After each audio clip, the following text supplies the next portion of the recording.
good news is grocery price inflation has slowed down. The bad news is that prices remain a lot higher than they were a few years ago. So does that mean supermarkets are gouging us? Seth Kaplan looked into it. He joins us now. Seth. Hey, Valerie and Alicia. Yeah, gouging, not a new word, but one we sure hear a lot this election season. So is it accurate?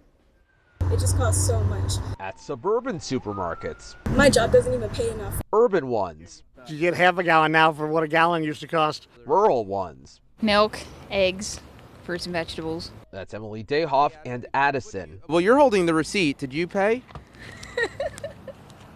Emily, Jelena Soanaka, and Sean Smith all feeling it. We focus on the grocery industries. Sam Silverstein of Grocery Dive. During the pandemic, the grocery industry really boomed. Here's the operating profit margin for Ahold, which owns several supermarket chains. Operating margin is basically the number of cents a company gets to keep from each dollar customers spend after the company gets done paying for everything from food to salaries.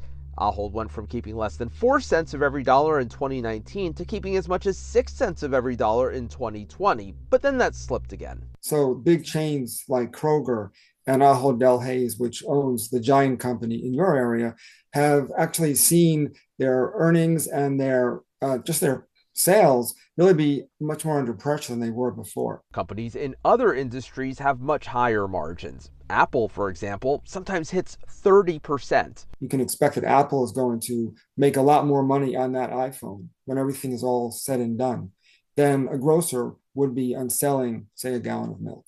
Giant would have to sell about $5,000 worth of food to earn as much profit as Apple earns from an $800 iPhone. One reason? Gone are the days when companies like Giant and Wise mostly only competed against each other. Walmart has only become a more ferocious competitor in the grocery space. Aldi has opened many stores and is opening more stores. Lidl, too. Amazon. Bottom line, according to Sam Silverstein, I don't think that you're seeing grocery stores gouging people. Either way, prices sure aren't plummeting, but at least they are plateauing.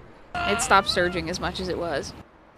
All this under scrutiny as the big chain Kroger out of Ohio tries to buy Albertsons, which owns Safeway stores down in D.C., or Alicia, Acme stores in the Philly area. So interesting, Seth. Thanks so much.